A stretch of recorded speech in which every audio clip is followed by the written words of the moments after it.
રાજસ્થાનથી ગુજરાતમાં ઇંગ્લિશ દારૂનું ગુપ્ત ખાનું બનાવી હેરાફેરી કરતા બુટલેગરને પકડી પાડતી Himmatnagar local crime branch.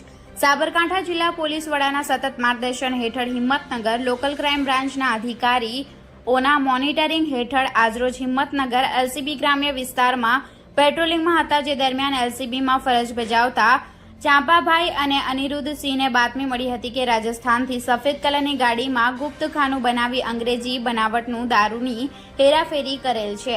હિંમતનગરના Sai મંદિર આગળ બેરિકેડ લગાવીને બાતમીવાળી ગાડીની તલાશી લેતા ગુપ્ત ખાનું બનાવી 30 નંગ અંગ્રેજી શરાબની બોટલ, એક મારુતિ કંપનીની ગાડી વગેરે મળીને 3,50,000ની આજુબાજુ મુદ્દામાલ રિકવર કર્યો છે. આરોપીઓને પકડીને હિંમતનગર ગ્રામ્ય પોલીસ સ્ટેશનમાં પ્રોહિબિશન એક્ટનો ગુનો દાખલ કરી આગળની કાર્યવાહી કરવામાં આવી છે.